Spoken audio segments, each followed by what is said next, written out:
সম্মানিত এলাকাবাসী, আজকের এই সুষ্ঠু মানববন্ধনে আমরা সকলে উপস্থিত হয়েছি।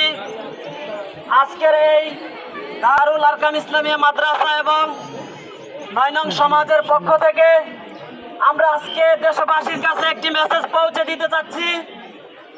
অত্র মাদ্রাসা যিনি সূচনা লগ্ন থেকে এই মাদ্রাসা একটা জঙ্গল থেকে আজকে ফুটন্ত গোলাপ তৈরি করেছেন, একটি চক্র তাকে ঘায়েল করার জন্য এই প্রতিষ্ঠানকে বন্ধ করে দেওয়ার জন্য আজকে তারা উঠে পড়ে লেগেছে। তাদের এই উঠে পড়া লাগাকে বন্ধ করার দাবিতে আজকে হাজার হাজার মানুষ এই মানববন্ধনে উপস্থিত হয়ে প্রতিবাদ করছে। গতকালকে সরজব্বর ওসি মহোদয় এখানে নিজে এসে ঘটনা দেখেও তারপরে হুজুরের বিরুদ্ধে মিথ্যা মামলা গ্রহণ করেছে। এই মিথ্যা মামলা প্রত্যাহারের দাবিতে আজকে হাজার হাজার জনতা এখানে উপস্থিত হয়েছে।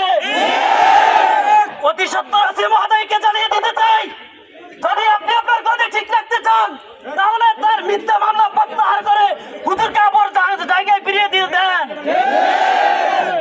এই বলে আমার সংক্ষিপ্ত বক্তব্য এখানে শেষ করছি।